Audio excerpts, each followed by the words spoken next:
Hello दोस्तों, कैसे हैं आप सब। आई होप आप सब अच्छे होंगे। तो दोस्तों आज का जो हमारा टॉपिक होने वाला है, जिसे हम बोलेंगे सब्जेक्ट जो रहेगा दोस्तों एनालॉग इलेक्ट्रॉनिक्स रहेगा। पॉलीटेक्निक सेकंड सेमेस्टर के जो भी स्टूडेंट्स होंगे इस क्लास को प्रॉपर वे में देखेंगे।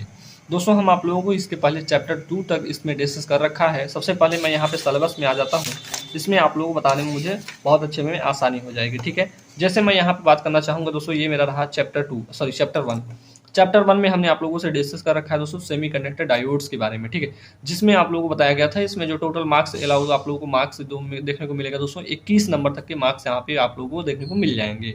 वहीं जब मैं बात करूंगा दोस्तों, आप लोगों को मैं बात करूंगा बाईपोलर ट्रांजिस्टर, तो यहाँ पे भी मैंने आप लोगों को बोला था कि यहाँ पे 6 पीरियड के जगह पे मैं 3-4 ही क्लासेस लेके आप लोगों की क्लासेस कंप्लीट करवा दूंगा। बेसिकली यहाँ पे हमने 6 से ज़्यादा क्लासेस ले लिया है। ठीक है, तो यहाँ पे हमने बाईपोलर ट्रांजिस्टर को भी कंप्लीटली डिस्कस कर रखा है दोस्तों। इसमें जो आप लोगों को अलाउ किया गया है मार्क्स 11 नंबर तक आप लोगों को देखने को मिल जाएगा। तो दोस्तों एक चीज़ समझते होंगे आप लोगों की, हमारा जो है पेपर जो है 100 नंबर तक का टोटल बनता है। ठीक है, जैसा कि आप लोग जानते भी होंगे। ठीक है, पेपर जो होता है दोस्तों 100 नंबर का रहता है, लेकिन उसमें से आप लोग को केवल 50 नंबर करना होता है। ठीक, क्यों ऐसा बोला जा रहा है? क्योंकि एक क्वेश्चन एक प्रश्न जो होता है एक खंड में दोस्तों 3 क्वेश्चन दिया रहता है, 3 में से हमें 2 ही करना होता है, तो वहाँ पे 10 नंबर ही होता है। ठीक है, तो चलेगा दोस्तों। ये बात की गई है दोस्तों कि यहाँ पे बाईपोलर ट्रांजिस्टर जो होगा, यहाँ से आप लोगों को केवल और केवल 11 नंबर देखने को मिल जाएगा। 11 नंबर तक आने की पॉसिबिलिटी होती है भाई, उसने अपने 100% यहाँ पे नहीं बोला है। ठीक, उसके बाद हम चैप्टर 3 को स्टार्ट करने वाले हैं दोस्तों। इसमें आप लोगों को ध्यान से समझिएगा, ये चैप्टर आप लोगों के एग्जाम के पॉइंट ऑफ व्यू से मोस्ट इंपॉर्टेंट रहेगा। जो भी स्टूडेंट चैप्टर 2 को कंप्लीटली समझ गया होगा दोस्तों, उसको चैप्टर 3 समझने में कोई दिक्कत नहीं होगी। क्योंकि यहाँ पे जब हम कॉन्फ़िगरेशन पढ़ेंगे दोस्तों, केवल एक ही कॉन्फ़िगरेशन यहाँ पे समझना है। ट्रांजिस्टर बाइसिंग एंड स्टेबलाइजेशन में हमें क्या क्या चीज़ें पढ़ना है दोस्तों, मैं आप लोगों को बता दूं। इसमें जो है दोस्तों आप लोगों को ये जो आप लोगों ने एक कॉन्फ़िगरेशन पढ़ा है, जिसमें हम कॉमन एमिटर कॉन्फ़िगरेशन की बात करेंगे। अब दोस्तों कॉमन एमिटर कॉन्फ़िगरेशन हमारा सबसे ज़्यादा यूज किया जाने वाला कॉन्फ़िगरेशन था, इसलिए हम अपने ट्रांजिस्टर बायसिंग सर्किट में देखेंगे दोस्तों। यहाँ पे हम कॉन्फ़िगरेशन में अपने कॉमन एमिटर कॉन्फ़िगरेशन को ही देखेंगे। ठीक है, तो उसी के बेस पे हर एक हम ट्रांजिस्टर की क्या करेंगे, बायसिंग करेंगे, चाहे पीएनपी ट्रांजिस्टर हो चाहे एनपीएन ट्रांजिस्टर हो। ठीक है, बेसिकली हम एनपीएन ट्रांजिस्टर की ही बातें करते हैं। क्यों, इसका मतलब भी आप लोगों को बताया है कि हम एनपीएन ट्रांजिस्टर को यूज करते हैं ज़्यादा। ठीक है, इसके बाद हमारा जो है दोस्तों चैप्टर 3 हमको स्टार्ट करना है। आज आप लोगों को बता दूं कि यहाँ पे हम ट्रांजिस्टर बायसिंग एंड स्टेबलाइजेशन को स्टार्ट करने वाले हैं। ठीक है, और दोस्तों इस टॉपिक को स्टार्ट करने से पहले आप लोगों से एक छोटा सा रिक्वेस्ट रहेगा, अगर आप लोग चैनल पे नए हैं भाई, तो चैनल को सब्सक्राइब करेंगे और बेल आइकन को भी प्रेस करेंगे।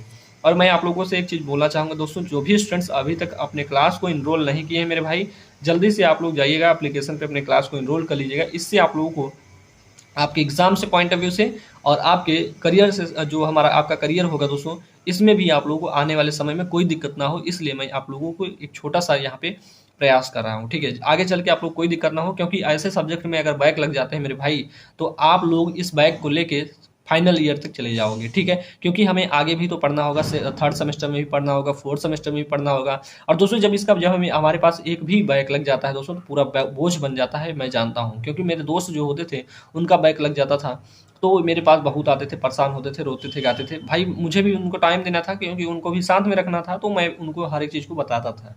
तो दोस्तों ये सारी चीज़ें आप लोगों के साथ ना हो, इनके लिए मैं आप लोगों के लिए एक छोटा सा प्रयास किया हूँ कि आप लोग केवल बहुत ही मिनिमल फीस में, अब फीस मैं इसलिए ले रहा हूँ दोस्तों कि मेरा भी थोड़ा खर्चा पानी चलना चाहिए। मैं भी कहीं और भी रह के आप लोगों को पढ़ा रहा हूँ, वाईफाई का खर्चा है दोस्तों। बेसिकली जो मैं आप लोगों को बता दूंगा दोस्तों, बोलेंगे सर आप ही तो हमें पढ़ा रहे हैं, मैं कहाँ दे रहा हूँ पैसा, 100 रुपये आप बताइए, 99 रुपये क्या है। ठीक है, कुछ नहीं मेरे भाई। ठीक है, अगर आप लोग यहाँ पे मैं वाईफाई का रिचार्ज की बता दूँ, तो यहाँ पे 600 रुपये का वाईफाई का रिचार्ज होता है। अगर नहीं पता है तो आप लोग एयरटेल के वाईफाई का देख सकते हैं। ठीक है, 1 महीने का जो अच्छा खासा स्पीड देता हो उसका देख सकते हैं आप लोग। ठीक, तो चलिएगा दोस्तों, यहाँ पे बातें हो जाएंगी, ये सारी चीज़ें आप लोगों को नहीं बतानी चाहिए फिलहाल। तो यहाँ पे इस बात को ध्यान रखिएगा, आप लोग कोर्स को ज्वाइन कर लेंगे, डिस्क्रिप्शन में आप लोगों को लिंक मिल जाएगा। अब लिंक मिल जाएगा जिससे आप लोग डायरेक्ट जाके कोर्स को ज्वाइन कर पाओगे। ठीक है, तो इस बात को ध्यान रखिएगा। अब यहाँ पे हमारा चैप्टर 3 में क्या क्या चीज़ें हमें पढ़नी है दोस्तों, ये इसके बारे में सबसे पहले हमें पता होना चाहिए। मैं बात करूँगा ट्रांजिस्टर बायसिंग एंड स्टेबलाइजेशन की। ठीक, इस टॉपिक को आप लोगों को कहीं पे भी आप लोग पढ़ेंगे दोस्तों, तो इस प्रकार से मैंने आप लोग बता दूं, पहले मैंने इस टॉपिक को कोई भी मैं टॉपिक पढ़ाता हूं तो मैं ये चीज़ ध्यान रखता हूं दोस्तों कि कितना सिंपल से सिंपल वे में मैं बता दूं। ठीक है, मेरा यही मोटो रहता है कि कोई टीचर अगर पढ़ा रहा है उसका सबसे पहले देखता हूँ, बहुत एक ही नहीं बहुत सर्वे करने के बाद ही आप लोगों का नोट्स बनता है। ठीक है, तो जितना अच्छा खासा मटेरियल होता है दोस्तों आपके ही नोट्स में रहेगा, इस बात की गारंटी मैं देता हूँ। ठीक है। आप लोग यहाँ पे ही नहीं, आपको सेमेस्टर ही नहीं, जब आप लोग कॉम्पिटेटिव एग्जाम्स की भी तैयारी करेंगे तो वहाँ पे भी हमारे नोट्स को ही पढ़ के जाएंगे तो आप लोगों का 100% क्वेश्चन सॉल्व होगा। इस बात की गारंटी मैं दे रहा हूँ, इस बात को ध्यान रखिएगा, कहीं पे लिख लीजिएगा कि सर ने बोला था यहाँ से ही सारे क्वेश्चन बनेंगे। तो दोस्तों यहाँ पे हमने आप लोग कॉन्फ़िगरेशन जब बताया था तो वहाँ पे मैंने बोला था जो कॉमन एमिटर कॉन्फ़िगरेशन है दोस्तों मोस्ट इंपॉर्टेंट रहेगा, और यही हमारा जो कॉमन एमिटर कॉन्फ़िगरेशन है इस वाले चैप्टर में हम कंप्लीट इसी को ही पढ़ेंगे, ठीक है।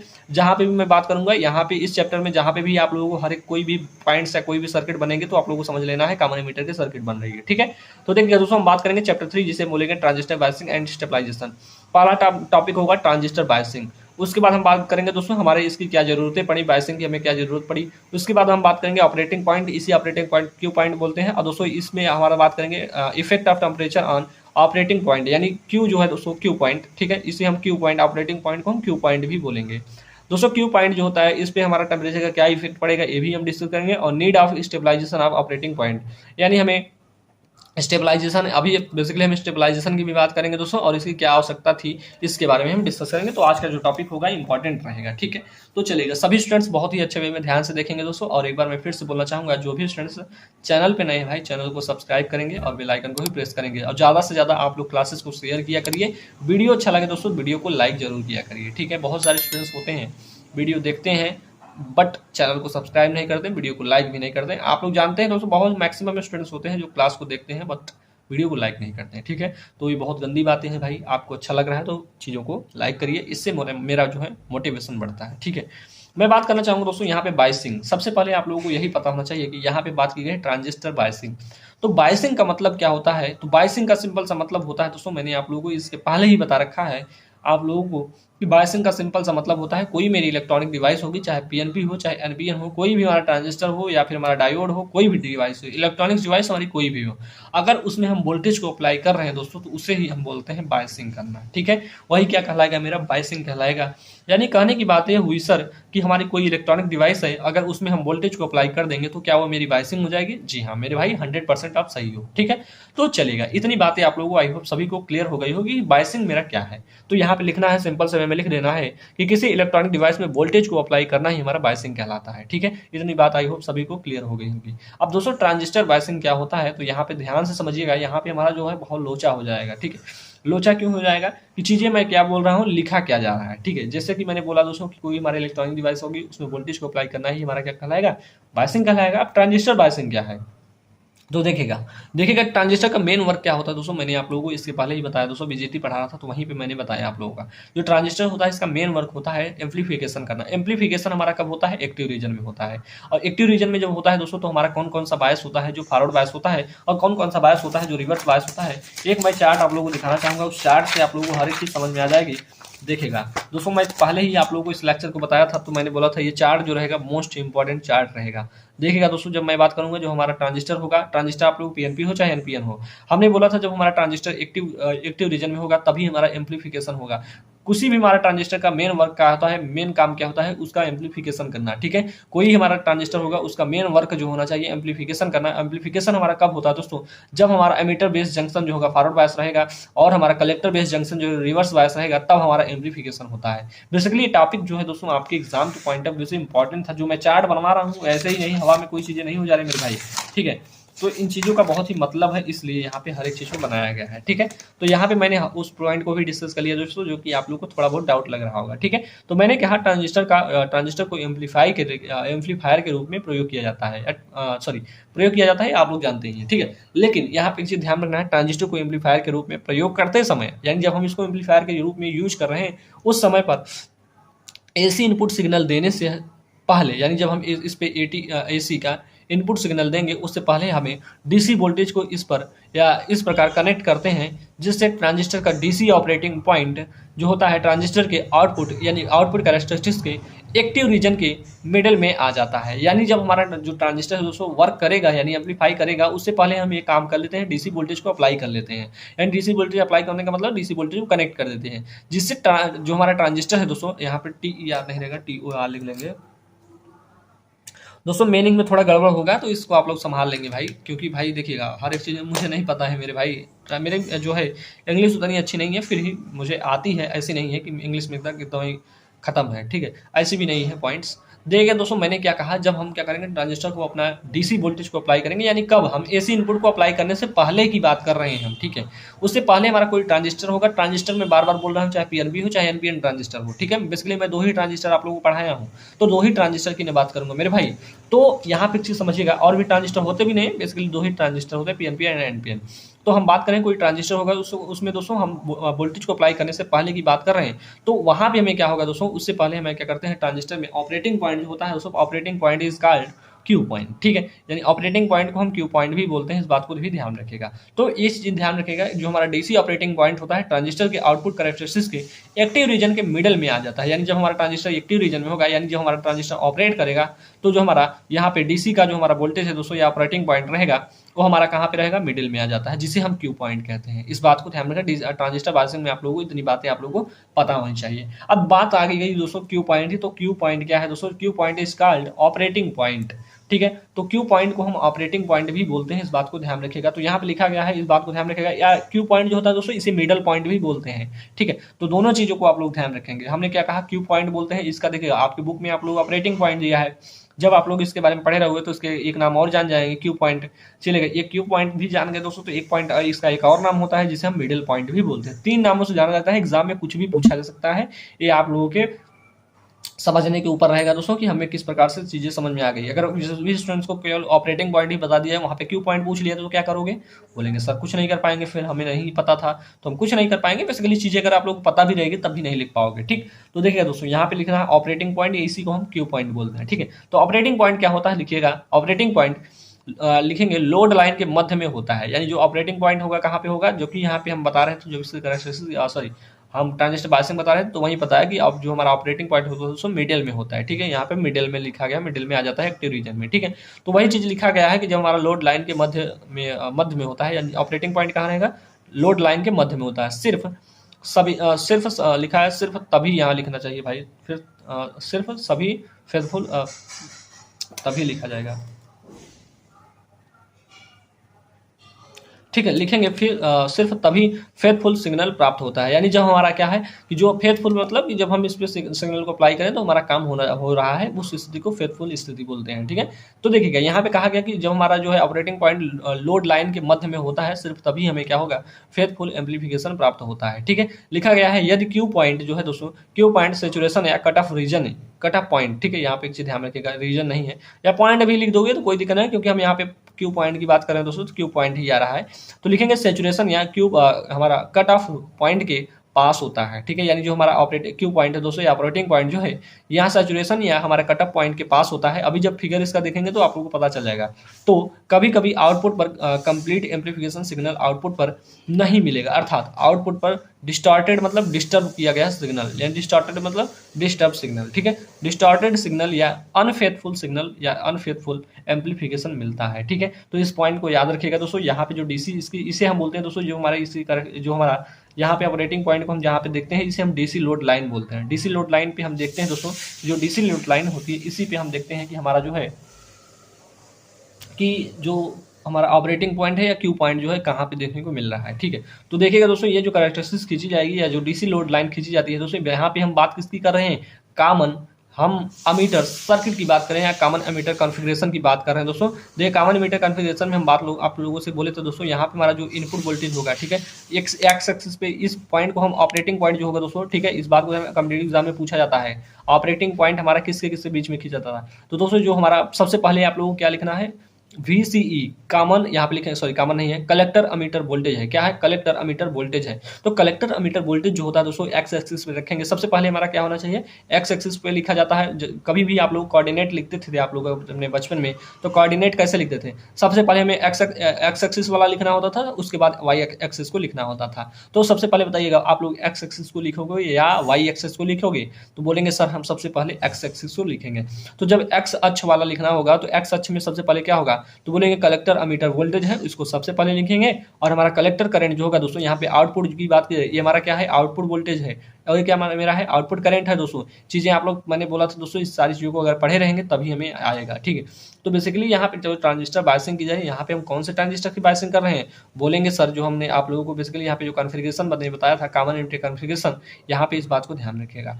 तो दोस्तों यहाँ पे हमारा जो है दोस्तों, ये हमारा क्या है कॉमन एमिटर वोल्टेज का जो है कॉमन एमिटर वोल्टेज जो है दोस्तों, ये हमारा आउटपुट वोल्टेज था। जब हम आप लोगों को कॉमन एमीटर कॉन्फ़िगरेशन बता रहे थे तो उसमें बताया था कि ये जो है दोस्तों, ये हमारा क्या है आउटपुट वोल्टेज, ये मेरा आउटपुट करंट है। तो इन्हीं के बीच में हम आउटपुट में ही तो चीज़ों को देखना चाहते हैं ना। हमें इनपुट में तो हर एक चीज़ पता होती है कि यहाँ पे इनपुट में हम इतनी वोल्टेज देंगे, इतनी सप्लाई देंगे, इतना करंट होना चाहिए, इतना हमारा इसका फ्रिक्वेंसी होगा, ये हर एक चीज़ मुझे इनपुट में पता होता है। बट आउटपुट में हमें क्या मिलता है ये हमें पता करना होता है, ठीक है।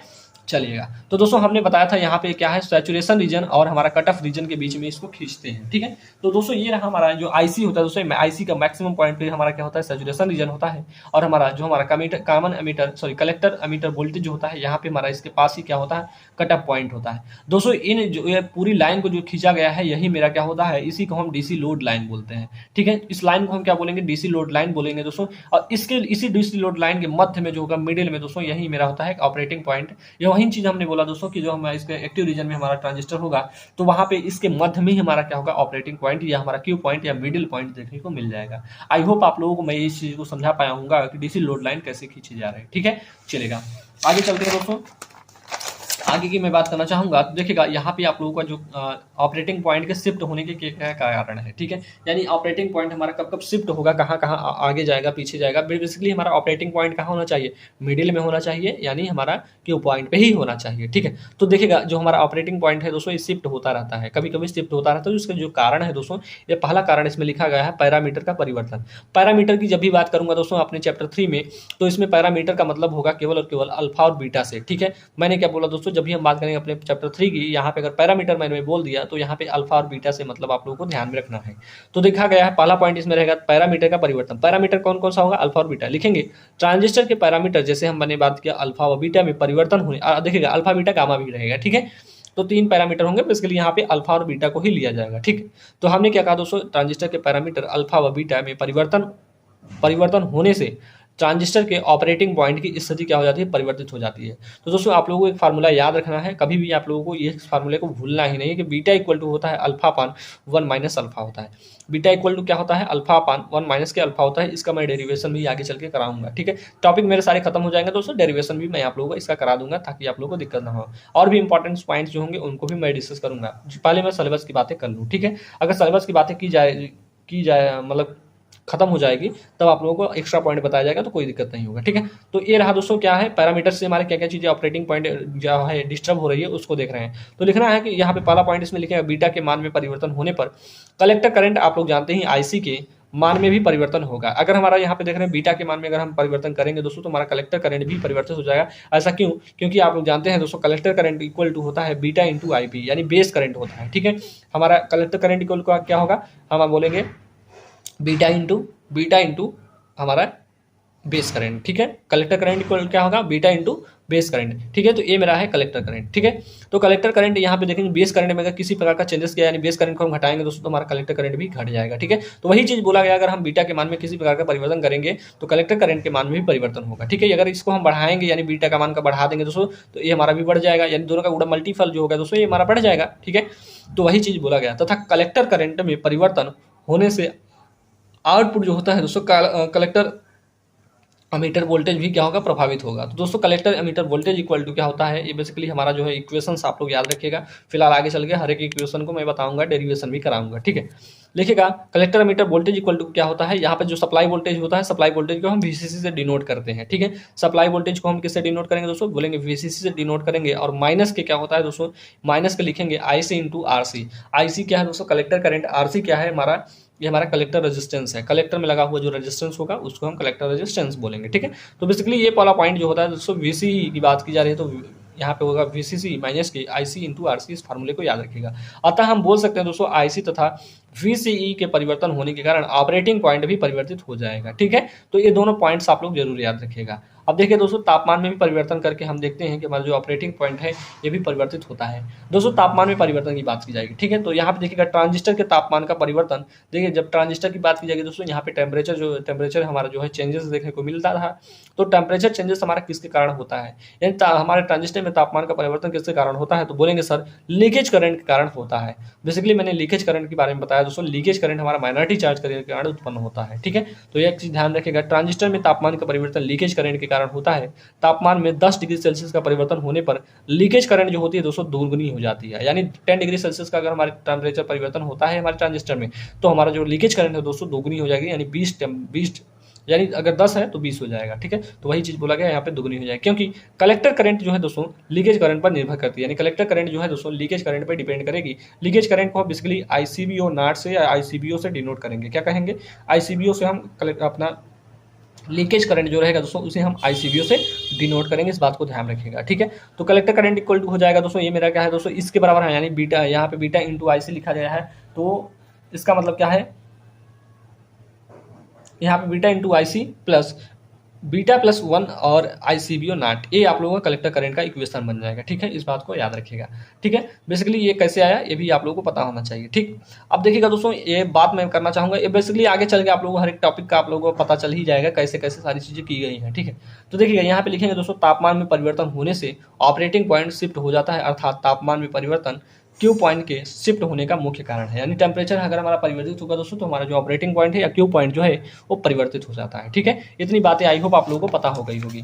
अब दोस्तों मैं आगे की बात करना चाहूंगा, need of stabilization of operating point. देखिएगा ये टॉपिक भी आप लोगों के लिए इंपॉर्टेंट रहेगा। सबसे पहले हम बात करेंगे स्टेबलाइजेशन क्या होता है।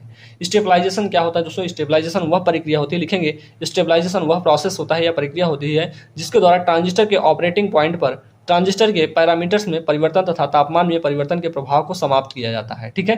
तो हमने क्या कहा कि जो स्टेबलाइजेशन होता है दोस्तों वह प्रोसेस होता है या प्रक्रिया होती है जिसके द्वारा हम ट्रांजिस्टर में जो ट्रांजिस्टर का ऑपरेटिंग पॉइंट है या क्यू पॉइंट जो है उस पर ट्रांजिस्टर के पैरामीटर्स अल्फा एंड बीटा तथा जो हमारा तापमान में परिवर्तन के प्रभाव को हम समाप्त किया जाता है, यानी स्टेबलाइजेशन करके हम क्या करते हैं, जो हमारे यहाँ पे जो हमारे इसका डिसएडवांटेज था दोस्तों उसको हम मतलब क्या करेंगे, यानी ऑपरेटिंग पॉइंट को जो शिफ्ट कराता था उसको हम बेसिकली स्टेबलाइजेशन करके क्या करेंगे, समाप्त कर देंगे। अब दोस्तों जो ऑपरेटिंग पॉइंट का शिफ्ट कराने का जो रीजन्स थे दोस्तों, जैसे मैं बात करूंगा, पहला रीजन क्या था, पैरामीटर्स में परिवर्तन था, और दूसरा रीजन मैंने बताया टेम्परेचर में परिवर्तन। तो इन चीज़ों को हम क्या कर देंगे, समाप्त कर देंगे। तो जिससे हमारा क्या होगा, इन चीज़ों को समाप्त करना ही हमारा क्या कहलाएगा, स्टेबलाइजेशन कहलाएगा, ठीक है। तो लिखेंगे अतः ट्रांजिस्टर के क्यू पॉइंट को एक्टिव रीजन के मध्य स्थित रखने के लिए विभिन्न प्रकार के बायस सर्किट डिजाइन किए जाते हैं। आगे चल के हम बायस सर्किट को भी पढ़ेंगे दोस्तों, बायस सर्किट कितने प्रकार की होती है ये आगे चल के पढ़ेंगे।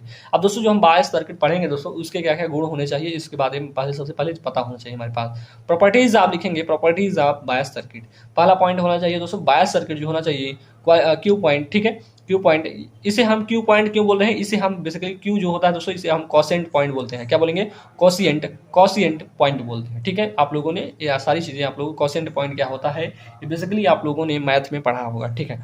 तो लिखना है बायस सर्किट क्यू पॉइंट को आउटपुट कैरेक्टरिस्टिक्स के एक्टिव रीजन के मध्य में सेट करने में सक्षम होना चाहिए, यानी जो हमारा क्यू पॉइंट होना चाहिए ये हमारा कोई आउटपुट कैरेक्टरिस्टिक्स होगी किसी भी हमारे ट्रांजिस्टर की, तो उसके एक्टिव रीजन के मध्य हमारा सेट करने के लिए यह सक्षम होना चाहिए, ठीक है। कौन, बायसिंग करना, ठीक है, जो बायस सर्किट हम बनाएंगे। नेक्स्ट पॉइंट है टेम्परेचर में परिवर्तन होने पर भी क्यू पॉइंट शिफ्ट नहीं होना चाहिए, यानी अगर हम तापमान में भी परिवर्तन कर रहे हैं दोस्तों तब हमारा क्यू पॉइंट किसी प्रकार से डिस्टर्ब नहीं होना चाहिए, यानी जहाँ पे मध्य में स्थित है, मिडिल में स्थित है तो मिडिल में ही होना चाहिए। ट्रांजिस्टर के पैरामीटर अल्फा व बीटा में परिवर्तन होने पर भी क्यू पॉइंट शिफ्ट नहीं होना चाहिए, यानी अल्फा और बीटा में भी हम परिवर्तन, यानी इसके पैरामीटर्स हैं ट्रांजिस्टर के पैरामीटर्स पे अगर हम क्या करते हैं, अगर परिवर्तन करते हैं दोस्तों तो वहाँ पे भी हमारा जो है क्यू पॉइंट शिफ्ट नहीं होना चाहिए, ठीक है। नेक्स्ट पॉइंट जो रहेगा दोस्तों, बायस सर्किट का स्टेबलाइजेशन फैक्टर जो होना चाहिए कम से कम होना चाहिए। स्टेबलाइजेशन फैक्टर के बारे में आप लोगों को ध्यान रखना है, ठीक है। तो देखिए दोस्तों स्टेबिलिटी फैक्टर, ठीक है, स्टेबलाइजेशन क्या है, स्टेबिलिटी यहाँ लिखा है, स्टेबिलिटी फैक्टर, ठीक है, लिखा गया बायस सर्किट का स्टेबिलिटी फैक्टर कम से कम होना चाहिए, इस बात को ध्यान रखिएगा दोस्तों। अब बात कर लेते हैं दोस्तों बायसिंग स्टेबिलिटी फैक्टर होता है क्या है, ठीक है। जो चीज़ें हैं दोस्तों यहाँ पे मोस्ट इंपॉर्टेंट रहेगी हमारे स्टेबिलिटी फैक्टर। दोस्तों मैं आप लोगों को एक चीज़ बता दूं, स्टेबिलिटी फैक्टर कैसे निकलेगा इसका भी मेरे पास एक है उपाय, ठीक है। कैसे अभी आप लोग निकालोगे स्टेबिलिटी फैक्टर, मैं आप लोगों को बता दूंगा इस प्रकार से कि आप लोग स्टेबिलिटी फैक्टर अपने से निकाल लोगे मेरे भाई। तो ये आप लोगों को याद होना चाहिए स्टेबिलिटी फैक्टर होता क्या है, ठीक है।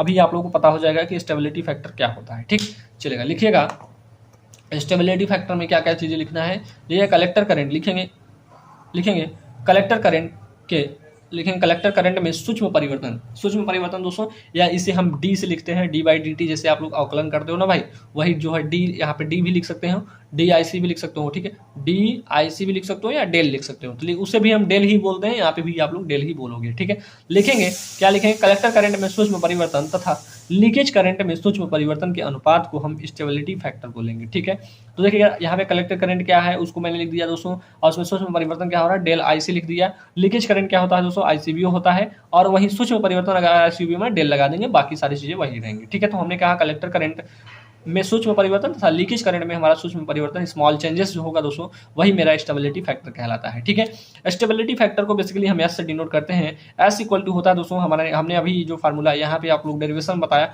उसी के रिगार्डिंग मैं लिखना चाहूंगा। हमने क्या कहा, जो हमारा कलेक्टर करंट है दोस्तों इसमें सूक्ष्म परिवर्तन, यानी कलेक्टर करंट में सूक्ष्म परिवर्तन बटे हमारा जो हमारा लीकेज करंट है दोस्तों, इसमें सूक्ष्म परिवर्तन जो होगा, इसी के अनुपात को हम क्या बोल देंगे, स्टेबिलिटी फैक्टर हो जाएगा। ठीक है, अब देखिएगा दोस्तों स्टेबिलिटी फैक्टर क्या होना चाहिए, कम से कम होना चाहिए। तो लिखा गया है स्टेबिलिटी फैक्टर का मान कम से कम होना चाहिए, यानी एस ग्रेटर देन इक्वल 1, यानी हमारा कहने की बात है दोस्तों, जो स्टेबिलिटी फैक्टर होना चाहिए एक से, अगर एक से हमारा ज़्यादा भी हो सकता है। ठीक है, यानी हम स्टेबिलिटी फैक्टर एक से ज़्यादा हो सकता है, तो एक से ज़्यादा कितना होता है, तो स्टेबिलिटी फैक्टर आगे चल के पढ़ेंगे, एक से ज़्यादा हमारा कितना होता है, बीटा प्लस 1 भी होता है। ठीक है, तो दोस्तों ये जो होता है बीटा प्लस 1 होता है, मैक्सिमम वैल्यू होती है, और एस इक्वल टू 1 जो होगा ये मिनिमम वैल्यू होगी। ठीक है, आगे चल के हम इन चीज़ों को पढ़ेंगे दोस्तों, आज के लिए इतना ही रखा जाएगा। और अभी आप लोगों को मैं बता दूं इसके बाद हम क्या पढ़ने वाले हैं, अपने कॉमन एमीटर ट्रांजिस्टर के स्टेबिलिटी फैक्टर। तो दोस्तों स्टेबिलिटी फैक्टर जो होगा दोस्तों कैसे निकलेगा, यहाँ पे हम आप लोगों से हर एक चीज़ को डिस्कस कर लेंगे। ठीक है, तो आई होप आप लोगों को इतनी बातें क्लियर हो गई होंगी। जो भी डाउट्स होंगे दोस्तों आप लोग कमेंट बॉक्स में जरूर लिखिएगा, और आज के लिए इतना ही रखा जाएगा। मिलते हैं आप लोगों से अपने नेक्स्ट लेक्चर जो होगा दोस्तों, ये आप लोग जानते हैं कहाँ पे होने वाला है, एप्लीकेशन पे होगा। एप्लीकेशन पे सभी स्टूडेंट्स को मैं आप लोगों को एक बार फिर से बोलना चाहूँगा कि आप लोग क्लास को इनरोल कर लीजिए। ठीक है, अगर क्लास को इनरोल कर लेंगे दोस्तों तो आप लोग कोई दिक्कत नहीं होने वाली है, इस बात की गारंटी मैं देता हूँ। ठीक है, अगर वहाँ पे आप लोग नोट्स मिल जाएगा, आप लोग हर एक चीज़ जब प्रोवाइड की जा रही है, तो आप लोग इतना क्यों आप लोग कर रहे हो भाई, 100 रुपये के लिए आप लोग झिकझिकी कर रहे हो। ठीक है, तो वही पेटीएम करो, आप लोग जानते हो झिकझिक नो टेंशन, पेटीएम करो। ठीक है, पेटीएम करो जल्दी से, क्लास को जल्दी से इनरोल करो मेरे भाई, आप लोगों की कोई दिक्कत नहीं होगा। ठीक है, इसके इंपॉर्टेंट क्वेश्चन जो होंगे आप लोगों का जैसे ही चैप्टर खत्म होते हैं या सिलेबस जैसे ही खत्म होगा दोस्तों, आप लोगों का इंपॉर्टेंट क्वेश्चन जो होगा उसको मिल जाएगा, इसका रिवीजन भी आप लोगों का करा दिया जाएगा। ठीक है, तो दोस्तों आप लोग इन बातों को समझिए सबसे पहले कि हमें क्या चीज़ें रिक्वायरमेंट है और हम क्या चीज़ें कर रहे हैं। ठीक है, तो दोस्तों आप लोगों के पास बहुत सारा अच्छा खासा सुनहरा मौका रहेगा, आप लोग एनालॉग इलेक्ट्रॉनिक्स को कम्प्लीटली खत्म कर पाओ। अभी आप लोगों के पास टाइम है मेरे भाई, तो आप लोग जल्दी से कोर्स को ज्वाइन कर लीजिएगा। डिस्क्रिप्शन में आप लोगों को लिंक मिल जाएगा, और जो भी स्टूडेंट्स अभी चैनल पे नए भाई, चैनल को सब्सक्राइब करेंगे, बेल आइकन को भी प्रेस करेंगे। ठीक है, इसके बाद की जो क्लासेस होंगी दोस्तों आप लोग के एप्लीकेशन पे होंगी, और एप्लीकेशन पे जब क्लास होगी दोस्तों तो वहाँ पे 1-1.5 घंटे की एक क्लास होगी, इस बात को ध्यान रखिएगा। ठीक है, क्योंकि सिलेबस भी मुझे कंप्लीट कराना होता है दोस्तों, और चीज़ों को भी मुझे अच्छे वे में देना होता है। ठीक है, तो इसके बाद की क्लास आप लोग एप्लीकेशन पे होगी। जो भी स्टूडेंट्स अभी तक एनरोल नहीं किए हैं उनसे केवल और केवल एक ही रिक्वेस्ट रहेगा, डिस्क्रिप्शन में जाओ मेरे भाई, लिंक मिल जाएगा आपको, और लिंक से आप लोग कोर्स को ज्वाइन कर लीजिएगा। ठीक है, तो चलेगा दोस्तों, आज के लिए इतना ही रखेंगे, मिलते हैं आप लोगों से नेक्स्ट लेक्चर में, तब तक के लिए जय हिंद, जय भारत।